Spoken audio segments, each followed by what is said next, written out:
Olá, hoje nós estamos aqui mais um domingo para ler a Palavra de Deus, estudar a Palavra de Deus.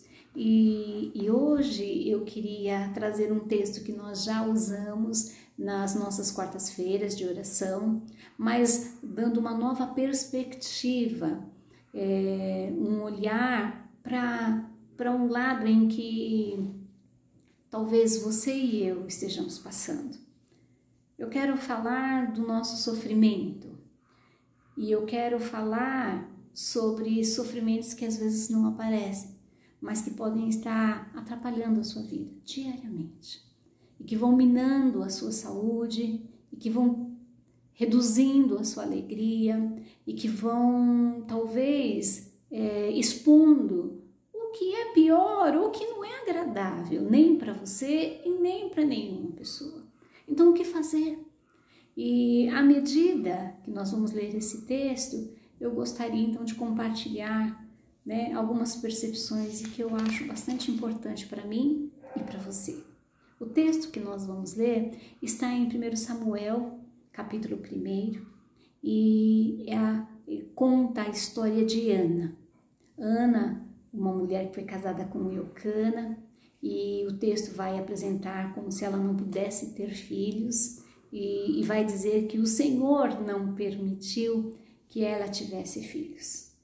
Então, Ana, ela não poderia ter filhos, e o seu marido também tinha uma outra mulher chamada Penina, que podia ter filhos. E é interessante porque o texto também vai dizer que Eucana amava muito Ana. E quando eles iam oferecer o sacrifício ao Senhor, então Eucana, que sempre fazia isso, todos os anos ele fazia isso, então ele levava toda a família, levava a Penina, seus filhos e Ana, e quando chegava lá ele dava uma porção para Penina, dava outra porção para os seus filhos e ele dava uma porção dobrada para Ana na hora de oferecer o sacrifício. E o texto continua dizendo que Penina era rival de Ana. E eu acho que essa rivalidade se dá porque Penina tem filhos, mas Eucana ama mais Ana.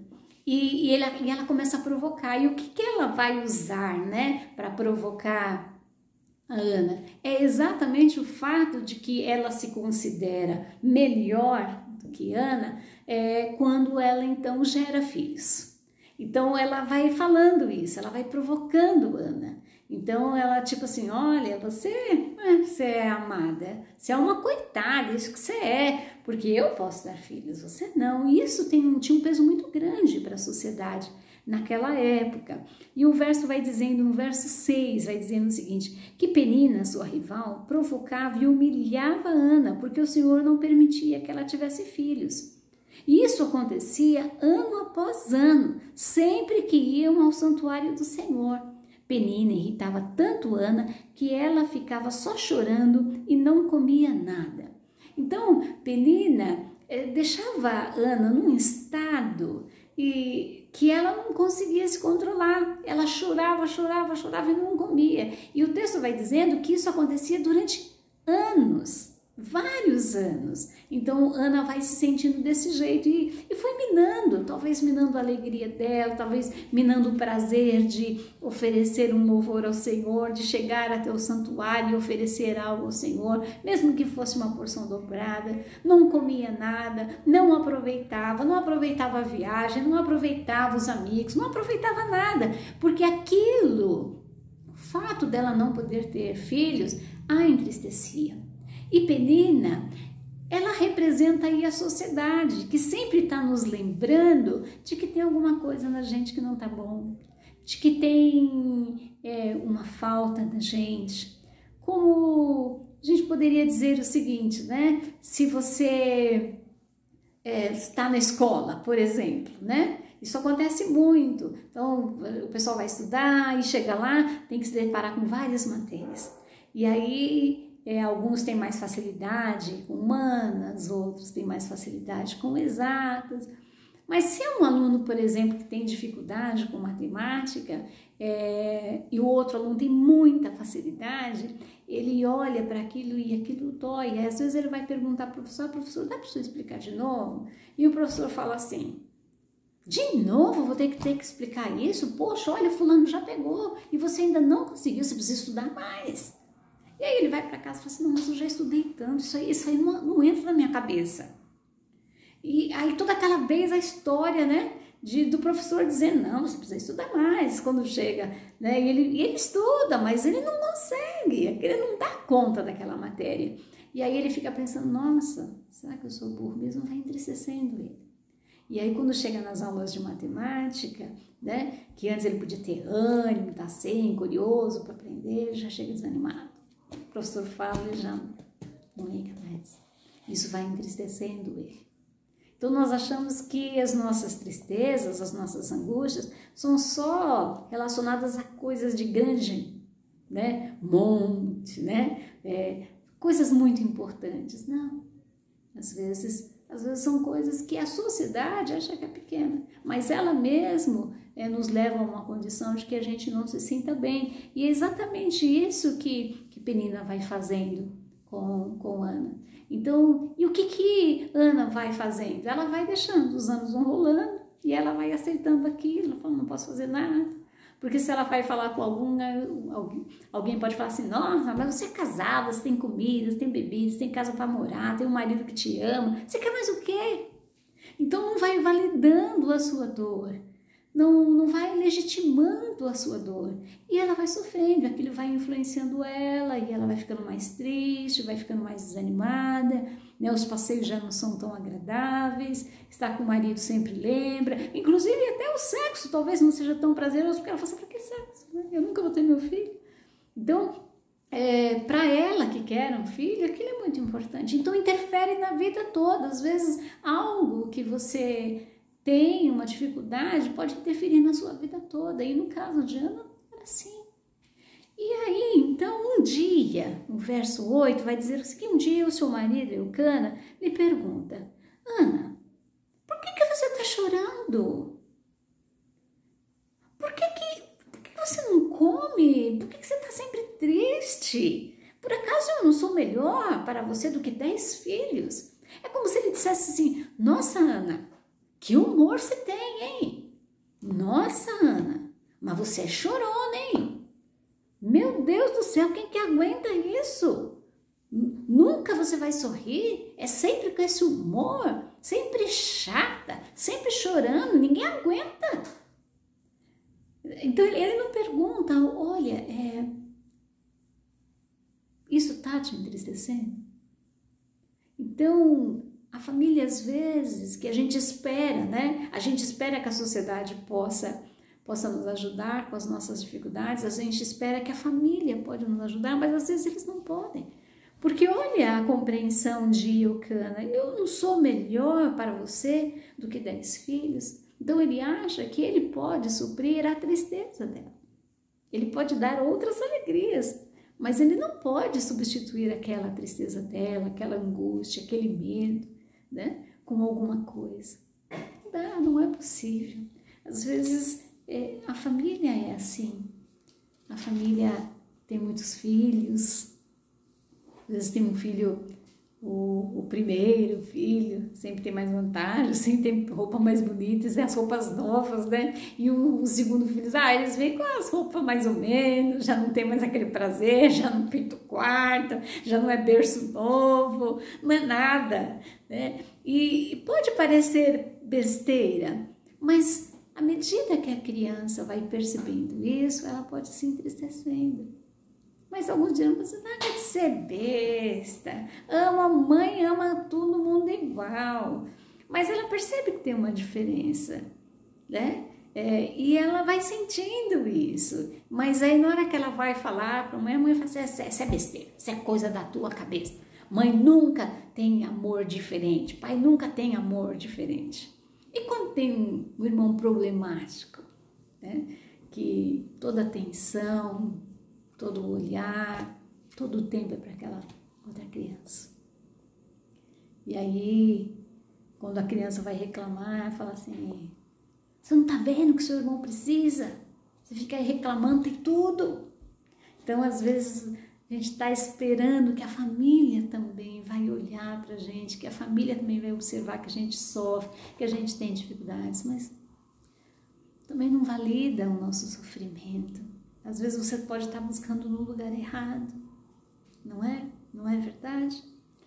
E aí então a palavra de Deus no verso 9 vai dizendo o seguinte, certa vez eles estavam em Siló e tinham acabado de comer. Eli, o sacerdote, estava sentado na cadeira, na porta da tenda sagrada. Aí Ana se levantou aflita e chorando, orou a Deus o Senhor. Então naquele momento é como se ela dissesse assim, eu preciso dar um jeito. E o texto vai falando que ela ora a Deus, que ela faz uma promessa a Deus, e ela ainda continua orando. E ela fica ali durante muito tempo, a ponto de chamar a atenção de Eli. E o texto vai dizer o seguinte, que Ana, no verso 12, continuou orando ao Senhor durante tanto tempo, que ele começou a prestar atenção nela. Ele notou que seus lábios se mexiam, porém não saiu nenhum som. Então Ana estava orando em silêncio, mas ele pensou que ela estava bêbada. E aí ele vai lá para ela e fala assim, até quando você vai ficar embriagada? Veja se para de beber. E eu acho que ela pensou assim, nossa, caramba, ele é um sacerdote, né? Ele não me perguntou, por exemplo, por que eu estou desse jeito. Ele não perguntou se eu estou sofrendo, se está com algum problema, se eu me machuquei. Não. E o Eli, assim, é interessante porque a história de Eli é muito bonita, mas ele não tem esse olhar. E ele nem precisava ter. Porque ele não vai descobrir que ela está sofrendo. Ele não tem como descobrir que ela está sofrendo. Mas quando ele fala com ela, denota essa concepção que a gente já tem de, olhando para o outro, achar que a gente já conhece o outro. E ele faz exatamente isso para ela, porque ela está estranha, está movendo sua boca. Ele falou, não, isso aí não é coisa de quem está orando, isso é coisa de quem está bêbado. Né? Essas percepções que a gente tem. Então ele representa a religião, que por muitas vezes a gente está buscando apenas para justificar a nossa dor. E a religião, ela não é capaz de dar conta do nosso sofrimento.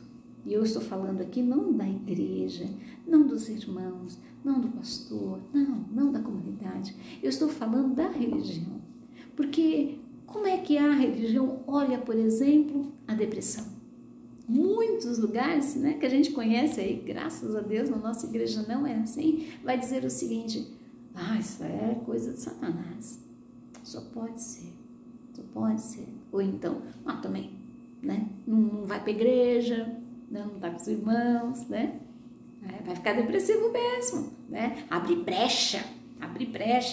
E aí, então vem a depressão. Então a religião não reconhece que a depressão é uma doença e que ela pode estar ali anos após ano, né, passando por aquilo.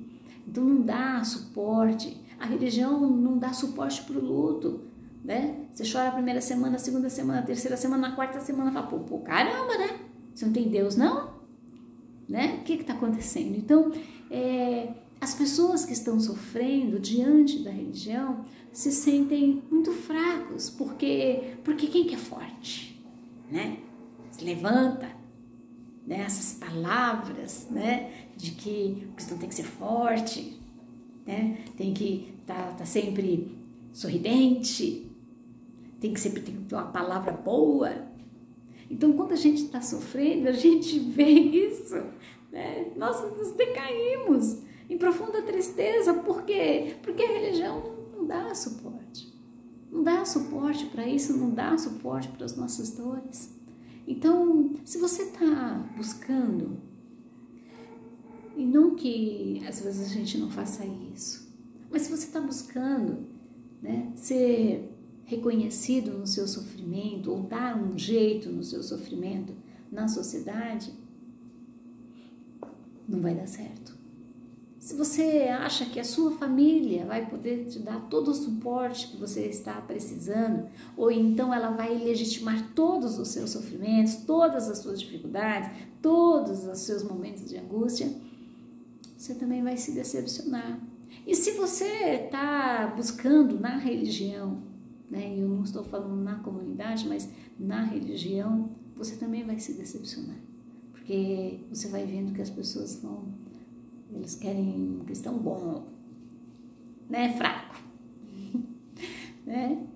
Só o Senhor Jesus Cristo é que ficava do lado dos fracos, né? O fraco não é bem-vindo, não é bem-vindo, não é bom, né?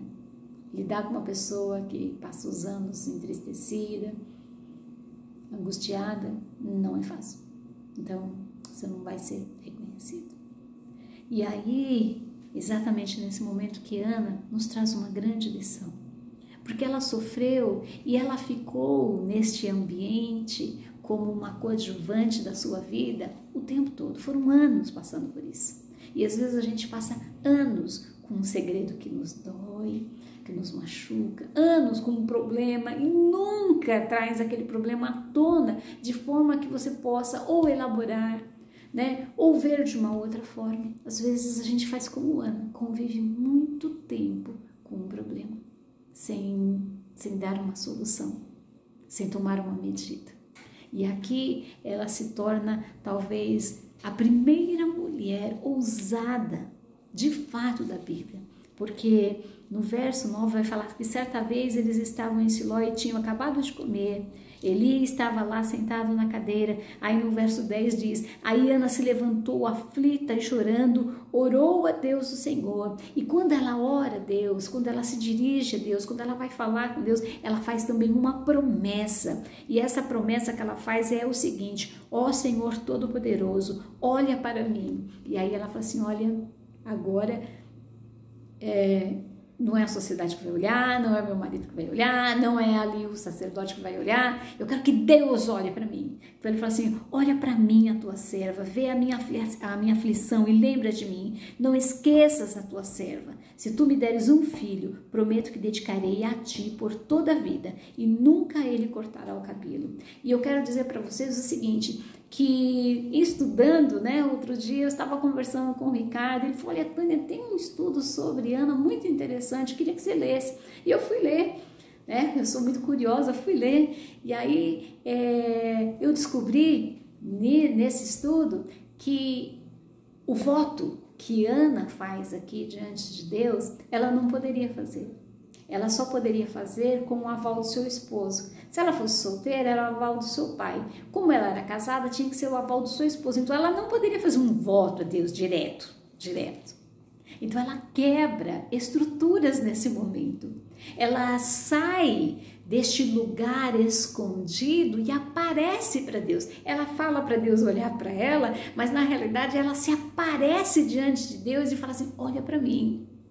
Olha para mim. Então ela faz uma coisa que a mulher não deveria fazer, que no caso é fazer um voto diante de Deus, e ela quebra tudo, a tradição que o povo tinha, e ela passa então falar com Deus. É mais ou menos como se ela fosse oferecer um sacrifício e ela abrisse as cortinas do templo, né? E não tivesse intermediários. É mais ou menos isso que ela faz. É muita ousadia e é maravilhoso, porque exatamente nesse momento ela sai daquele lugar de coadjuvante e passa a ser protagonista da sua vida, assumindo as suas dores, assumindo o seu medo, a sua angústia, mas tomando uma atitude de mudança, da qual então ela poderia sair dali transformada, e sai.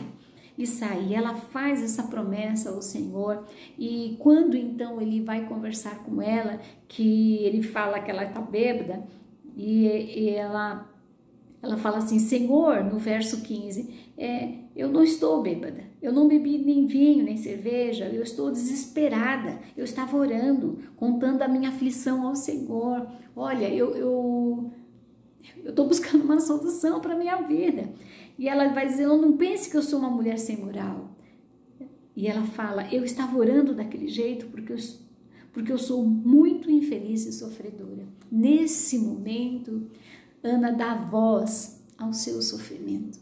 Ela diz o que ela tem, ela fala o que está acontecendo com ela. Ela diz o seguinte, olha, a sociedade não reconhece meu sofrimento. O meu marido também não reconhece meu sofrimento. Aliás, o Senhor também não percebeu meu sofrimento. Mas eu vou dizer uma coisa para o Senhor. Eu sou infeliz, eu estou sofrendo. Ela dá voz à sua angústia e ao seu sofrimento. Eu acho que encarar isso e dizer, olha, o que está me fazendo mal é isso aqui. O que está me perturbando é isso daqui. E fazer isso com quem vai olhar para você muda tudo. E naquele momento, então, Eli, que vem da parte do Senhor, ele vai dizer o seguinte no verso 17, vá em paz, que Deus de Israel lhe deu o que você pediu, que o Senhor sempre pense bem de mim, respondeu ela, e saiu. Então ela comeu alguma coisa e já não estava tão triste, ou seja, ela já não estava tão angustiada, ela já não estava sendo movida só por aquele sentimento, ela muda isso. E eu quero dizer para você que por muitas vezes a gente está gastando muito tempo remoendo sentimentos, dores, quando nós devíamos de fato sair deste lugar, talvez que as pessoas façam, nossa, fica parado o tempo todo e levar diante de Deus para quem vai nos ver. A palavra de Deus vai dizer em Mateus, capítulo 9, provavelmente verso 36, uma coisa assim, que o Senhor Jesus Cristo, quando ele chega e ele faz muitos milagres, e ele olha o povo e ele vê que eram pessoas que estavam aflitas, como ovelhas sem pastor. Então, em meio à multidão, Deus conseguia ver as pessoas. Eu quero que você entenda que em meio a uma multidão, Deus está te vendo. Mas é necessário que então você se mostre diante de Deus. Não por causa de Deus, porque Deus pode fazer qualquer coisa que Ele quiser, da maneira como Ele quiser, da forma como Ele quiser. Ele pode fazer. Mas como é que você vai sentir isso se você não toma uma atitude? Entende? Então a mudança dentro de nós vai acontecer por causa dessa postura, desse reconhecimento. Olha, eu estou sofrendo, ninguém fora de mim está conseguindo dar conta, então eu vou atrás de quem vai olhar para mim. Eu vou atrás de quem vai interferir na minha vida. Nem que eu tenha que ser ousada, nem que eu tenha que quebrar barreiras, nem que eu tenha que ser a diferente.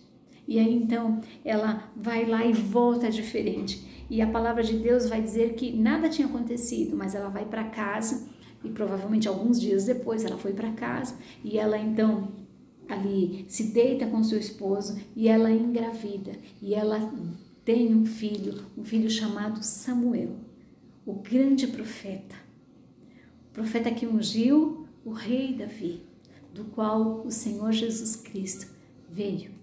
Então eu quero dizer que através da vida de Ana, nós aprendemos muitas coisas. Mas uma delas é que eu quero deixar para você hoje, é que não fica colocando panos quentes na sua dor. Não fica deixando para lá, achando que ninguém vai dar conta. Talvez as pessoas não vão dar conta, mas tem alguém que olha para você, que te abençoa. A palavra de Deus vai dizer o seguinte, no finalzinho do verso 19, e o Senhor respondeu à oração dela e aceitou o voto dela. Entende? É mais do que uma oração, ela fez um voto. E depois, então, Ana encerra, e é isso que eu queria te dizer hoje, que o Senhor, Ele está querendo te colocar num lugar de honra. O Senhor quer te deixar num lugar que você esteja bem, que você comece a aproveitar melhor a sua vida, que você tenha dias melhores, que você não sofra tanto. Às vezes é mais difícil, às vezes leva um tempo, mas hoje mesmo você pode mudar isso na sua vida. Hoje mesmo você pode dar um basta na sua vida e depois você orar como Ana orou ao final. No capítulo 2 ela vai dizer o seguinte, dentre tantas coisas que ela vai falando que o Senhor trouxe alegria para ela e por causa de Deus agora ela anda de cabeça erguida. Está no verso 1, ou seja, ela recuperou a sua dignidade. Eu não sei o que está acontecendo com você, mas eu posso dizer para você que hoje é tempo de você sair desse lugar de coadjuvante e passar a ser protagonista da sua vida, como Ana fez, a ponto de ser uma mulher reconhecida pela sua ousadia e, sobretudo, marcar toda a história de Israel, porque através da vida de Ana nasce Samuel, o grande profeta, que ungiu o rei Davi, do qual então, de geração em geração, chegou o nosso Senhor Jesus Cristo. E talvez você não vai alterar muitas vidas, como Ana, mas se você conseguir alterar a sua vida, com essa nova postura, dando voz aos seus sofrimentos, mas querendo então legitimar o seu sofrimento, saiba que tem um Deus que te ama e que quer fazer o melhor por você. Hoje é tempo de mudar isso na sua história. Hoje é tempo de começar a sorrir e aproveitar um pouco mais a vida que Deus te deu. Que Deus te abençoe. Bom domingo.